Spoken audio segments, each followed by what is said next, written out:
I'm happy because I just kissed a girl. And then I was sad because, well, I just kissed a girl. Then it finally hit me, oh my God, I just kissed a girl. Am I going to hell?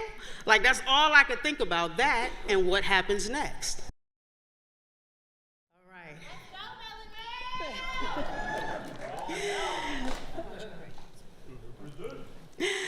I was 19 years old, and in church like I had always been, 5 days a week and twice on Sunday since I was 10. My hands were raised, my eyes were closed, and I was singing my heart out during praise and worship service when I had this overwhelming feeling to open my eyes. And when I did, to my surprise, there was this girl standing several rows ahead of me whose aura was shining so brightly that I found myself intrigued. Like I was absolutely captivated by her presence. It was something about her that just drew me in and made me forget where I was for a second. And I'm thinking to myself, who is this? And why is it that I can't seem to stop thinking about her, right? It didn't really matter. I couldn't wait for service to be over so that I could make my way to her and see what this was all about. So finally, service was over, and I found myself walking towards her. But it was a little weird because it was like my feet had a mind of their own, and they were making their way to her before my brain had an opportunity to really figure out what was going on. So I said, okay, Jesus,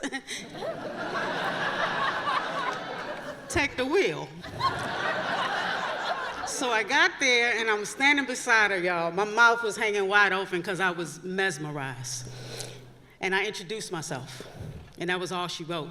Because at that point, I was locked in. Like, I think it's safe to say that I fell in love right then and there. I mean, she made my heart race. And yes, having these feelings for her definitely felt wrong, because every time I went to church, the message was the same. Hell, fire, and brimstone. Basically, you better get right with God or you're going to hell. So for me, it was really, really important to me to make sure that I was right with God, because most of the time I was terrified. And having these feelings for her just didn't make a whole lot of sense, right? It didn't make any sense to her either. Just didn't make a whole lot of sense. So I'm thinking to myself, you know, what is it, what can I do with these feelings? So I decided that I'm so sorry. I decided, I'm having these feelings, right? And I'm thinking to myself, why is it that I'm having these feelings for her? So I'm with this girl, right? And I mean, she has me feeling things that I've never, ever felt before.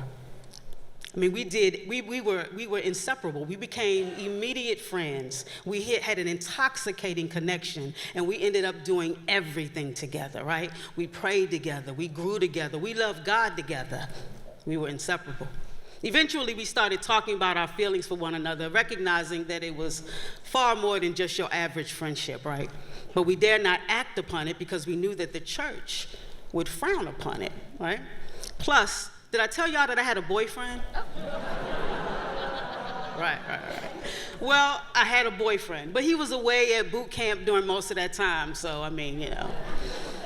So several weeks into my relationship with my friend, we'll call her T, I got an invitation from my boyfriend to come to his graduation. So I decided to go to the graduation, and when I get there, he graduates, he's full of hugs and smiles when he comes out, and he says to me, let's go for a walk so we can talk. I said, okay, cool. So we're walking and talking, but I noticed that he's a little nervous, right? I mean, he's throwing his hat up in the air, he's drawing lines in the dirt with the tip of his shoe, and I'm thinking to myself, what's going on with him, right? Well, finally, he rips off the Band-Aid, and he says, I think we should get married. Right. I said, to each other?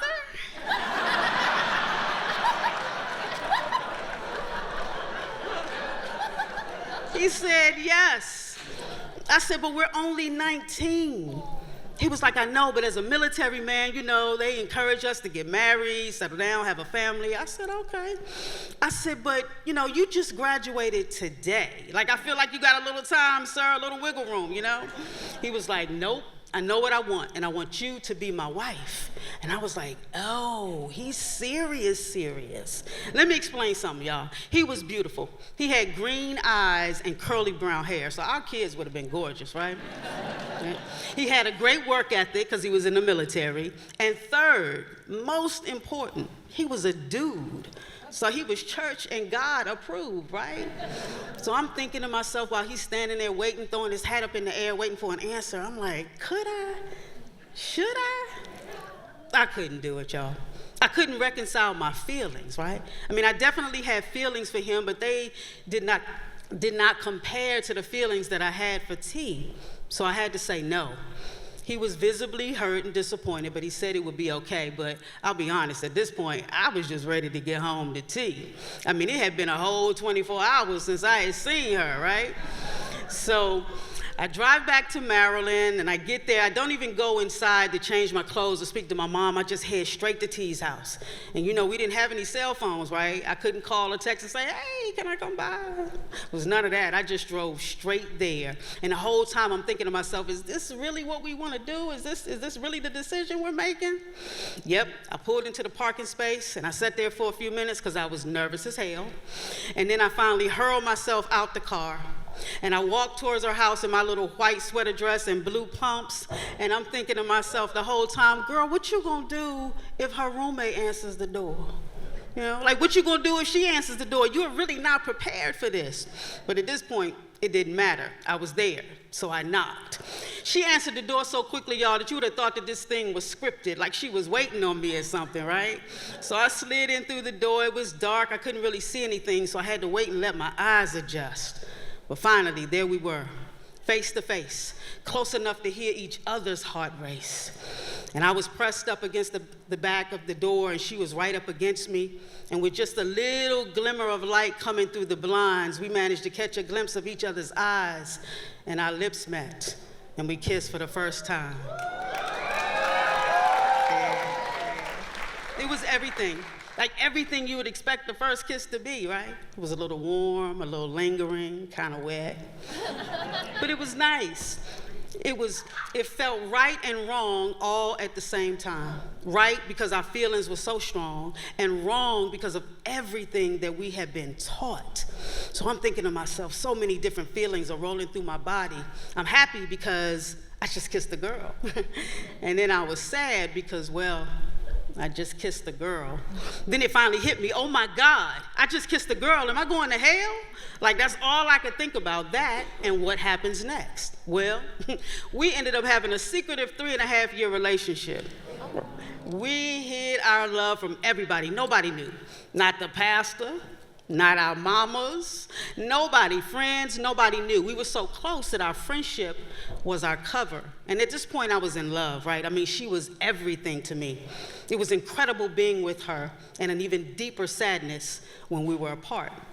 Well, eventually, the church found out, and they called our connection a soul tie that needed to be broken. So they split us up. And it was one of the darkest and loneliest times of my life. I felt so isolated and alone and like I had lost everything. And technically I had, because T was my everything. And I'm thinking to myself, what will I do? I was 23 and I was lost. So I decided to go on a 3.5-year fast to pray the gay away, right? I figured that if I could just get right with God, that I would be okay, you know? So I fasted everything, music, television, hanging out with my friends, no girls, no guys, no sex. I was boring. But at the end of all of that, I was still the same. Your girl was still gay. And I knew I was still gay because one night I went to church and met another girl. Right. So I said, okay, God, I'm going to take this as you telling me that I am okay the way I am. You know? That I can love who I love and be myself. Because after 3.5 years of hiding and 3.5 years of fasting, I realized that God had been there all along and was still there. So I determined right then and there that there is no separation between me and God. There is no separation between my sexuality and my spirituality. It's all one and the same. So I embraced myself completely. I stepped out of the church's closet and that is where I proudly remain.